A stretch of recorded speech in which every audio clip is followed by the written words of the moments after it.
Alright, I don't do like full body shots very often, but yeah, here we are.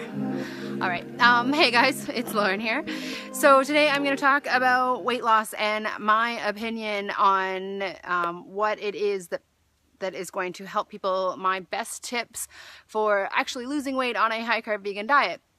And I've had a few people, well, a lot of people actually comment on my videos in the last few weeks about the fact that a one-size-fits-all diet is not the way to go and that everybody responds to different things differently. And I absolutely agree with this. I'm not exactly sure where this idea came from that I believe that, you know, raw till 4 is the answer for everyone. And I've never said this. I've actually said multiple times that figuring out your own way to approach this lifestyle is what is going to help you be successful in the long run. And whether that be raw till 4, whether that be a starch solution, whether that be something that is not even a diet with a label yet, it really doesn't matter. So my tips today are going to be that you shouldn't follow any one program. They really are my opinion. This is not something I'm ever going to try to sell you. It's not going to be the sugar and starch program for weight loss. But hopefully if this helps anybody sort of see through some of the things that maybe they're doing that might not be helping them or might be stopping them from losing weight, then that'll be great. Okay, so if you guys have followed my channel for a while, I have made a video about my weight loss on the lifestyle and the things that did work for me, but I am going to reiterate a lot of those things. I'm also going to add a few things that I've kind of picked up along the way in talking to other people and the things that have helped them be successful. So if you have been following me for a while, then you know that I've lost probably 15 to 17 pounds in there on this lifestyle, which is not, you know, I haven't lost 30, 40, 50 pounds. I'm not a size 0. I'm not necessarily at my ultimate goal of where I am with my fitness and my weight and things like that. But what I can say is that I am happier now and more confident in the way that I look than I ever have been before, even when I was 10 pounds less than my current weight as a result of calorie restricting. The first and most important thing I'm going to talk about, and this is the one thing that I hope people actually take away from this, is that you need to find the version of this lifestyle that is going to suit not only your taste buds and your energy needs and everything like that, but also your schedule and your routine. Because if you can't do this lifestyle in a way that is sustainable long term, then you're not going to do it long term and you're not going to be successful. So my example of this is that when I first found the high carb vegan lifestyle, I started on raw till 4. And I still a lot of the time recommend that that's where people start, because for me, it really did help my digestion, and that took a couple of months. And so for that, I really appreciate, or I'm really glad that that's where I started. However, it didn't work for me long term for a completely different reason, which is that I was working full time, and convenience in my life is a big thing for me. If I have to put a lot of time and effort into something like making sure I always have 10 ripe bananas to take to lunch with me, there's a good chance that that's not something I'm going to be able to do long term. So the other reason that I didn't enjoy fruit for lunch was that I had a very strenuous job. I was working as a special ed teacher, and it was just, fruit for lunch just did not sustain me for the amount of time that I needed it to sustain me. So I decided after probably 3 or 4 months on raw till 4 that I would, during the week, move towards a more raw till noon style approach. And that just meant that I always had a big smoothie for breakfast because I really enjoyed that. And then I would have, sometimes I would snack between breakfast and lunch if I needed to.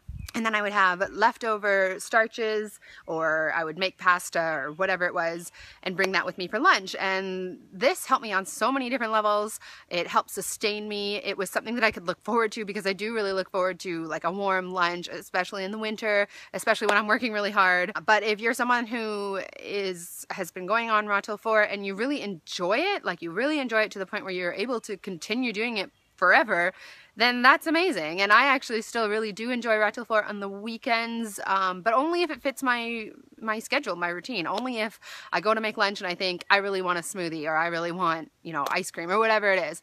If it's not something that I'm feeling that day, then it's not something that I do. So if you start on raw till 4, or you start all raw, or you start starch solution, and there's something about the diet that you're not enjoying or that isn't fitting into your lifestyle, then change it. Then figure out what it is that's going to help you be successful long term, and by that I mean figure out what it is that you can do and sustain long term. I mean, at the end of the day, the high carb vegan lifestyle, in my opinion, will work for everyone who figures out how to do it long term. But if you do it in a way that you really don't enjoy, then it's not going to be long term, and you're not going to be successful. So my second tip, I'm actually doing this thing now where I write things down before I talk about them. Okay, exercise. So when I first started, I didn't exercise for probably the first 3 to 4 months. I just wasn't in the right headspace for it, and I was still in quite a lot of pain with the health issues that I was having. So yeah, I waited to start working out, and in that time I didn't see any weight loss. It really was not until I started working out on a regular basis and I got a bike, and that was when things kicked up for me and I started losing weight. Now, whether or not that was because I was exercising or just because I had been doing the lifestyle long enough at that time, I'll never know.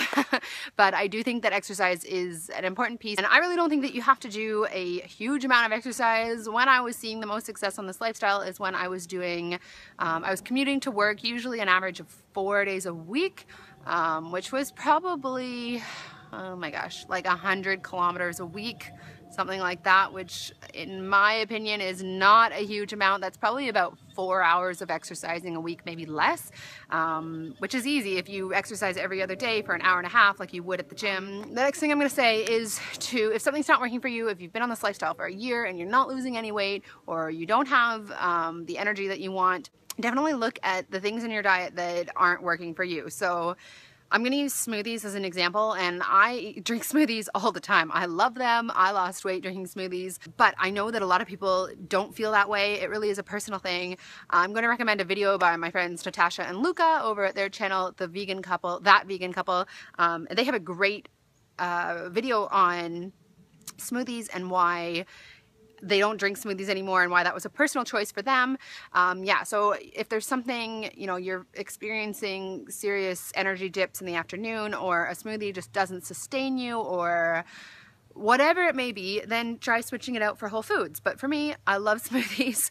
I actually much prefer smoothies over whole fruit just because they're so convenient. But that's just a personal thing, and that's something that worked for me, so I have continued to do it. But if it's not working for you, don't continue to do it. Okay, so I'm going to talk about calories. Oh my gosh, calories. This is a sensitive topic. First of all, I want to talk about the calorie minimum that is placed on Raw Till 4 guidelines. I don't typically tell people to aim for a certain number of calories. Well, no, that's not true. I have told people, you know, at least 2,000 calories in the past, but I have never said, if you don't eat 2,000 calories, you're gonna burn and die. Like, the 2,500 calorie daily limit thing, that was something that I followed.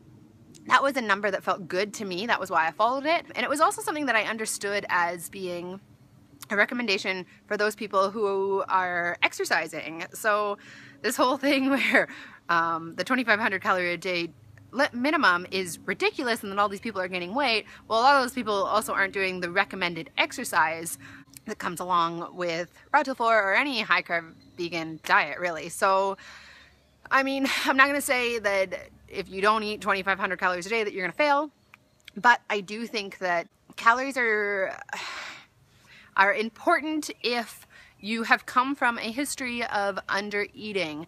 And for a lot of people saying, well, I'm eating intuitively, I do eat what I would consider intuitive, but I also spent time figuring out what that really meant, because I had come from a history of either eating as much as I wanted all the time, like completely binging on junk food, or severely under eating, you know, 1,000, 1,200 calories a day. I really didn't have a good sense of what it meant to be full, especially on plant foods, because I was eating such high fat foods. So I did stick by the 2,500 calorie a day recommendation. That worked for me. That is still, I don't actually count calories anymore. I haven't in a very long time. The only time I've done it is in videos, which I've stopped even doing now because I just don't think it's important.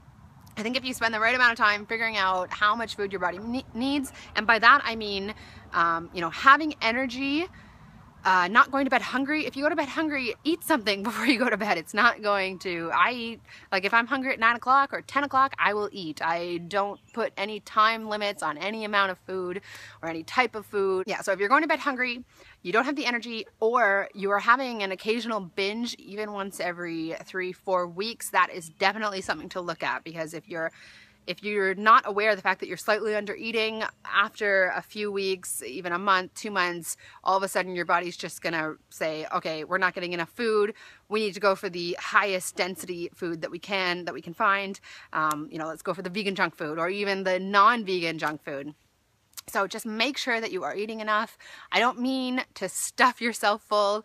That recommendation I really think comes into play with someone that's doing a long ride. So tomorrow I'm gonna go ride 90 kilometers in the hills. I know that that means that tonight I really need to eat a lot, because otherwise I'm just not gonna have the energy. But if I wasn't someone that was doing 40, 50, 60, 100 kilometer rides, then it really wouldn't make that much sense to stuff myself full of calories that I was never going to use. So when it comes to calories, just figure out what it is that really works for you. Don't do anything that makes yourself extremely uncomfortable, especially over a long period of time. If you are coming from a past of severely restricting calories, then I would recommend taking some time, aiming for at least 2,000 calories. This is for females, more if you're a guy, and again, more if you're being really active. It will take you a little bit of time to feel good on that number of calories, but generally I would say aim for 2,000 calories in your first 2 or 3 weeks. Figure out what that looks like. Figure out if that works for you. Eat more. Of course, eat more if you want. I'm saying a minimum. And after a while, just don't ever count another calorie again. Because I just think it just confuses people. It plays with your mind, and you're thinking, oh my gosh, I'm eating way too much, or I'm not eating enough. And it's like, you will know if you're eating the right number of calories for you based on how you feel after a few months on the lifestyle. So the last thing I have written down here is to let go of stress, and specifically stress around the idea of losing weight. Stop focusing on losing weight altogether. And I know this is really hard for people, and I understand. When I first came to the lifestyle, it was for health reasons, but I had been obsessed and consumed with the idea of being 15, 20 pounds lighter for like as long as I could remember. So it was a serious motivator for me, and you can go back into my earliest videos and see what I mean. I really was not that comfortable in my skin. However, this was not my #1 priority. I really was very sick. So my health and feeling good was what was the driving force for me. Of course, I really believed that if I stuck with the lifestyle for long enough that I would experience weight loss, but the decisions I made were not about, well, what's going to make me lose weight the fastest. The decisions I made were about what's going to make me feel the best and what can I do long term. And after 4 or 5 months into this lifestyle, I hadn't experienced any weight loss, but I enjoyed what I was eating so much that I just knew, even if I never drop another pound, I'm gonna continue doing this, because this makes the most sense to me, especially after I allowed myself that sort of window of time that it took to figure out the lifestyle. So yeah, I would actually recommend that people don't really weigh themselves. If you are absolutely consumed with the idea of weighing yourself and you need to do it once a month at the most, because what's going to happen is you're just going to wake up every morning and think, maybe today's the day that I all of a sudden am, you know, thin and I look good, and maybe today I'll start losing weight. And it just plays with your mind. It just makes it so hard to focus on what it is that's going to make you feel the best, which is ultimately the most important thing. If this was helpful to you guys, let me know in the comments down below. Whatever piece of information, even if it's something that I've missed that really helped you be successful on this lifestyle, and ask me your questions. I'm always up for helping people. I'm not going to make it about trying to sell you guys anything, because I really don't advocate any one program. I advocate a just well-rounded and healthy thought process when it comes to approaching this lifestyle, and whatever it is that works for you, go with that. You don't have to follow any one person's you know, diet to the T, and you don't have to try and follow what it is that you've seen other people do. And this is part of the reason I've stopped putting my calories in my What I Ate Today videos, because I don't want other people to see that and think, well, if I want to lose the weight that Lauren's lost, or if I want to be successful as Lauren has, that I need to match exactly what she's doing, because that's just not It's not realistic. It's not going to be conducive to finding your own success on this lifestyle. All right, so this was really long. I'm sorry. I hope that it was good information though. I hope that it helped you guys in any small way. And yeah, thank you so much for watching. I hope you enjoyed, and I will see you next time. I see the future when I wake up, and it's brighter as we're falling down. You know, it's just gonna make sense to you. The stars that we breathe in.